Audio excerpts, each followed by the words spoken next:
बिस्मिल्लाहिर्रहमानिर्रहीम। अस्सलाम वालेकुम। आज 8 सितंबर बरोज़ जुमेरात हम बात करेंगे दो अहम इश्यूज़ और केसेस के हवाले से। मरियम नवाज़ की दरख्वास्त पर, पासपोर्ट वापसी की दरख्वास्त पर लाहौर हाई कोर्ट में समाअत हुई और लाहौर हाई कोर्ट का बेंच पहले ही समाअत पर ही टूट गया। अहम समाअत का आंखों देखा अहवाल मैं आपके साथ शेयर करूंगा। उससे पहले मैं आपको बताता चलूं कि आज इमरान खान की इस्लामाबाद हाई कोर्ट में बड़ी अहम पेशी है और 2:30 बजे आज इमरान खान ने इस्लामाबाद हाई कोर्ट में पेश होना है तौहीन अदालत के केस में। उससे पहले इमरान खान ने एक ऐसी दरख्वास्त जमा करवा दी है, उस दरख्वास्त के साथ ऐसे डॉक्यूमेंट्स लगा दिए हैं जो बहुत अहम थे और मैं समझता हूँ कि ये अहम केस की समाअत से पहले इमरान खान ने एक शानदार शॉट खेली है, जैसे रात नसीम शाह ने शॉट खेली। अब उसमें उसकी वजह यह है कि पाकिस्तान तहरीक इंसाफ के चेयरमैन की तरफ से ये दरख्वास्त दायर की गई है और उसमें यह कहा गया है, पहले पाकिस्तान तहरीक इंसाफ के चेयरमैन इमरान खान अपना जवाब तफसीली जवाब जमा करवा चुके हैं। उसके बाद उसमें सप्लीमेंट्री जो रिप्लाई है 19 सफ़ात पर मुश्तमिल वो अपना जवाब जमा करवा चुके हैं, ताकि दोनों सूरतों में कि अगर अदालत इमरान खान का अपने जो बयान है या अपनी तकरीर या अल्फाज हैं उस पर जो अफसोस का इजहार किया गया है, अगर उसको कबूल कर ले, अगर इमरान खान अपने अल्फाज वापस लेने को तैयार हैं, उसको कबूल कर ले, केस को ख़त्म कर दे, बहुत अच्छी बात है, होना भी ऐसा चाहिए। नहीं, अगर ऐसा नहीं होता तो फिर इमरान खान ने साथ अपना केस मेरिट के ऊपर भी देखना है। सिर्फ रिलाय नहीं करना कि आप माफ़ी मांग लें और उसके बाद आपके पास केस ही ना बचे। साथ इमरान खान ये चाहते हैं कि ये इब्तदाई तौर पर ये जो दरख्वास्त है ये नाकाबिल समाअत है, मेरिट के ऊपर भी ये दरख्वास्त काबिल समाअत और ये कार्रवाई काबिल समाअत नहीं है। दरख्वास्त तो है कोई नहीं, ये जो आज खुद कार्रवाई है तौहीन अदालत की ये काबिल समाअत नहीं है और ये मेंटेनेबल नहीं है। ये आइन और कानून की खिलाफ वर्जी में कार्रवाई शुरू की गई है, तौहीन अदालत के कानून की खिलाफ वर्जी में ये कार्रवाई शुरू की गई है। जहाँ इमरान खान ने अपनी स्टेटमेंट में पहले बयान में, पहले जवाब में और उसके बाद शोकास का जो जवाब था और उसके बाद दूसरे जवाब में, पहले जवाब में इमरान खान ने कहा कि मैं अपने अल्फाज वापस लेने को तैयार हूँ अगर अदालत को बुरे लगे हैं, और दूसरे बयान में इमरान खान ने कहा मुझे अपने अल्फाज पर अफसोस है और वापस लेने की बात वो पहले कर चुके हैं। अब ये कहकर और अपने दोनों जवाब में इमरान खान ने मेरिट के ऊपर भी अपने केस को डिस्कस किया है। 2014 का सुप्रीम कोर्ट का फैसला भी अदालत के सामने रखा है जिसमें यह कहा गया है कि अनकंडीशनल अपोलॉजी कोई रिक्वायरमेंट नहीं है कि हर केस में अदालत वही लेके माफ़ करे या शो कास ख़त्म करे। अदालत ये भी देख सकती है कि जो रिस्पोंडेंट है वो क्या बोनाफाइड है या नहीं है, उसका कंडक्ट कैसा है या नहीं है, अदालत ने उसको बुलाया है, वो आया है, उसका प्रीवियस कंडक्ट कैसा है, क्या वो अदालतों के ख़िलाफ़ उसको स्कैंडलाइज करने की कोशिश तो नहीं कर रहा। ये सारी चीज़ें, और इमरान खान इन चीज़ों पर पूरा उतरता है, इस बुनियाद पर शोकाज वापस हो सकता है। लेकिन पाकिस्तान तहरीक इंसाफ के चेयरमैन को लगता है कि कहीं पर चीज़ें ख़राब हो सकती हैं, इस वजह से अपनी भरपूर तैयारी, केस अपना भरपूर हो। और बात यह है अदालत के सामने कि जनाब मुझे अपनी बात पर अफसोस हुआ है, जो मैंने अल्फाज कहे हैं मुझे ऐसे अल्फाज नहीं कहने चाहिए थे, उन अल्फाज को कहने का भी एक बैकग्राउंड था, लेकिन मुझे अफसोस है अपने अल्फाज पर, मैं अपने अल्फाज वापस लेता हूँ। ये कहने के बाद भी अगर काम नहीं चलता तो मेरिट के ऊपर आपका केस ऐसा मजबूत हो कि मेरिट के ऊपर आपका केस काबिल समाअत ही ना हो और वो आगे चल ही ना सके, ये एक रिक्वायरमेंट थी। इस वजह से पाकिस्तान तहरीक इंसाफ के चेयरमैन इमरान खान ने आज अहम समाअत से पहले ये दरख्वास्त दी है और उस दरख्वास्त में इमरान खान ने अपने जो तहरीरी बहस है, तहरीरी जो दलाइल हैं वो अदालत में सबमिट करवा दिए हैं।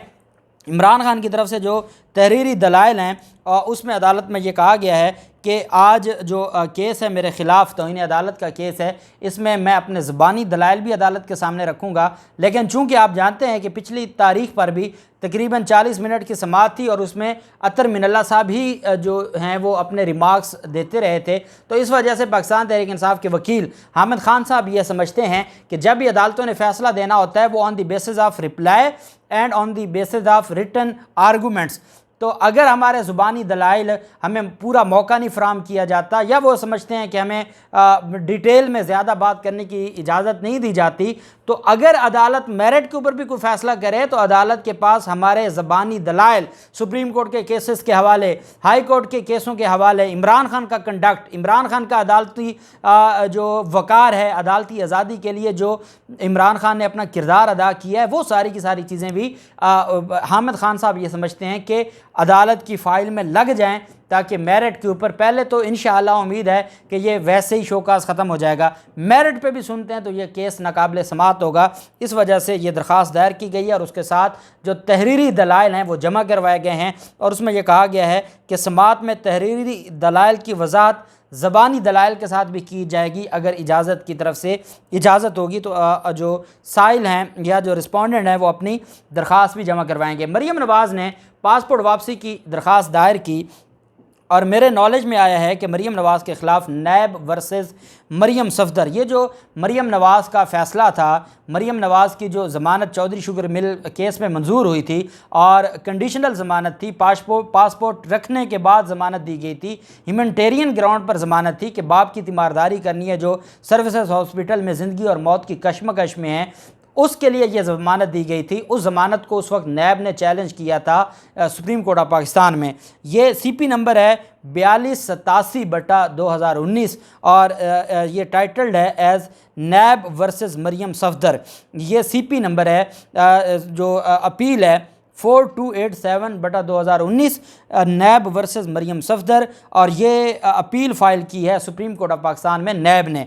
अब जिस केस के फ़ैसले में अपील फ़ाइल हो चुकी हो सुप्रीम कोर्ट में और सुप्रीम कोर्ट में वो अपील पेंडिंग हो, उसमें यहाँ पर लाहौर हाई कोर्ट क्या उस दरख्वास्त को एंटरटेन कर सकती है या नहीं कर सकती, ये बहुत बड़ा एक कानूनी सवाल है। और क्योंकि ये मेरे नॉलेज में लाया गया है, ये हमारे एक बुज़ुर्ग हैं सैयद मोहम्मद इक़्तिदार हैदर साहब, उन्होंने मेरे नॉलेज में ये बात लाई है कि वो काफ़ी इन चीज़ों को देखते हैं कि नैब ने अपील फ़ाइल की हुई है। CP नंबर मैंने आपको बताया है नैब बनाम मरीम सफदर सुप्रीम कोर्ट में। तो एक तो ये बड़ी ग्राउंड है कि मरीम नवाज़ की जो पासपोर्ट की दरख्वास्त है वो मेरिट के ऊपर इस वजह से भी ना सुनी जाए चूँकि अब ये फ़ैसला लाहौर हाई कोर्ट का अपना फ़ैसला चैलेंज हो चुका है सुप्रीम कोर्ट में, इस वजह से जो लाहौर हाई कोर्ट है अब वो अपने फ़ैसले में रद्द बदल नहीं कर सकती। दूसरी मेरिट के ऊपर बात यह है कि मरीम नवाज़ ने पासपोर्ट जब जमा करवाया था तो उसकी जो ज़मानत हुई थी वो कंडीशनल हुई थी। अदालत ने कहा था कि आपको कुछ सर्टेन कंडीशंस की बुनियाद पर ज़मानत दी जाती है और उसमें यह था कि आप पासपोर्ट आप additional registrar Lahore high court के पास जमा करवाएंगे।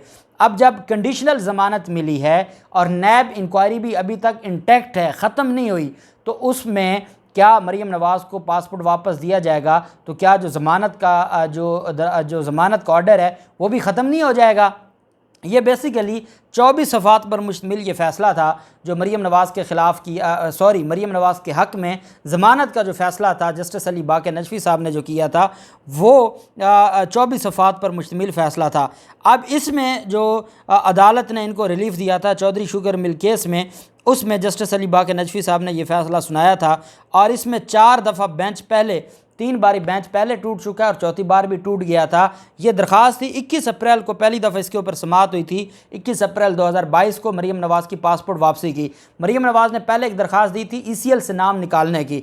ये 2019 में ज़मानत होने के बाद इसने दरख्वास्त दी थी ECL से नाम निकालने की जो लाहौर हाई कोर्ट में पेंडिंग थी और during the pendency of that petition जो एक ECL रूल्स तब्दील किए गए और जो इम्पोर्टेड हुकूमत थी उन्होंने मरीम नवाज़ का नाम ECL से निकाल दिया। अब मरीम नवाज़ कहती हैं कि ECL वाली दरख्वास्त वो वापस लेना नहीं चाहती, वो अभी पेंडिंग है। मरीम नवाज़ चाहती हैं एक और मुतफ़रक दरख्वास्त देकर कि जी मेरा पासपोर्ट वापस किया जाए। पहले मरीम नवाज़ की जो दरख्वास्त थी ये जो ऑनरेबल बेंच था उसके पास गई थी और ये बेंच जस्टिस शहबाज अली रिजवी साहब और जस्टिस अनवारुल हक पुन्नू साहब के पास था। 21 अप्रैल को उन्होंने वापस कर दिया। उसके बाद एक और बेंच बनता है और उस बेंच में जस्टिस बाक़र नजफ़ी साहब के साथ जस्टिस असजद जावेद घुराल साहब होते हैं। असजद जावेद घुराल साहब भी माजरत कर लेते हैं, वो बेंच भी टूट जाता है। फिर उसके बाद जो जस्टिस फ़ारूक हैदर साहब थे जो जस्टिस अली बाक़र नजफ़ी साहब की सदारत कर रहे थे और उनके साथ जस्टिस फ़ारूक हैदर साहब थे, वो बेंच का हिस्सा थे और फ़ारूक हैदर साहब ने भी माजरत कर ली और वो बेंच भी टूट गया था। इस तरह 3 बेंच पहले टूट चुके थे और फिर जस्टिस अमीर भट्टी ने चौथी मरतबा जो है वो बेंच बना था जिसमें जस्टिस अली बाक़र नजफ़ी साहब के साथ जस्टिस सरदार अहमद नईम साहब थे और उस पर फिर मरीम नवाज़ ने वो दरख्वास्त वापस ले ली थी चौथे बेंच में। और ये अप्रैल 2022 की बात मैं आपको बता रहा हूँ। मरीम नवाज़ की खातिर 4 बेंच बने थे और उसके बाद मरीम नवाज़ ने अपनी दरख्वास्त विड्रॉ कर ली थी। अब जो मरीम नवाज़ की जो ज़मानत थी जो पासपोर्ट वापसी की दरख्वास्त थी उस पर बेंच बना पहले जो नैब केसेस को डील करता है वो जस्टिस शहबाज अली रिजवी साहब की सरबराही में 2 रुकनी बेंच है। तो वहाँ जानी थी समात, खबर भी आ गई कि समात वो बेंच करेगा, लेकिन शाम को दोबारा जो केस है वो लग गया जस्टिस अली बाकर नजफी साहब और जस्टिस अनवारुल हक पुन्नू साहब। जस्टिस अनवारुल हक पुन्नू साहब साबिक सदर भी हैं Lahore high court bar association के, बड़े तगड़े वकील थे क्रिमिनल लॉ के, और अब वो ऑनरेबल जज हैं लाहौर हाई कोर्ट के। अब ये 2 रुकनी बेंच था जिसने आज 11 बजे समात शुरू की। जो अमजद परवेज़ साहब हैं, जो नैब के केसेस को देखते हैं, मनी लॉन्ड्रिंग के केसेस देखते हैं शरीफ ख़ानदान के, अमजद परवेज़ साहब अदालत में मौजूद थे और उनके साथ जो एडिशनल अटारनी जनरल हैं वो अदालत में मौजूद थे, एडवोकेट जनरल ऑफिस से लॉ अफसरान अदालत में मौजूद थे, बाकी मीडिया और सारे मौजूद थे। जैसे ही ऑनरेबल जो बेंच है वो तशरीफ़ लेके आया और जस्टिस अली बाकर नजफी साहब ने पहले 4 और केसेस थे वो सुने। 5वां केस था मरियम नवाज़ बनाम नैब, और उस पर जैसे ही अदालत ने केस कॉल किया और जो अमजद परवेज़ साहब थे वो रोस्टरूम पर खड़े हुए आर्गूमेंट्स के लिए, तो अली बाकर नजफी साहब ने फ़ैसला लिखवाना शुरू कर दिया। और अली बाकर नजफी साहब ने कहा कि मेरे जो लर्नड जज साहब हैं जस्टिस अनवारुल हक पुन्नू साहब, वो ये केस नहीं सुनना चाहते, उन्होंने ये केस सुनने से माजरत कर ली है, इस वजह से ये फ़ाइल वापस भिजवाई जाती है चीफ़ जस्टिस अमीर भट्टी साहब को कि वो और बेंच बनाएं और उसके सामने ये केस लगाएं।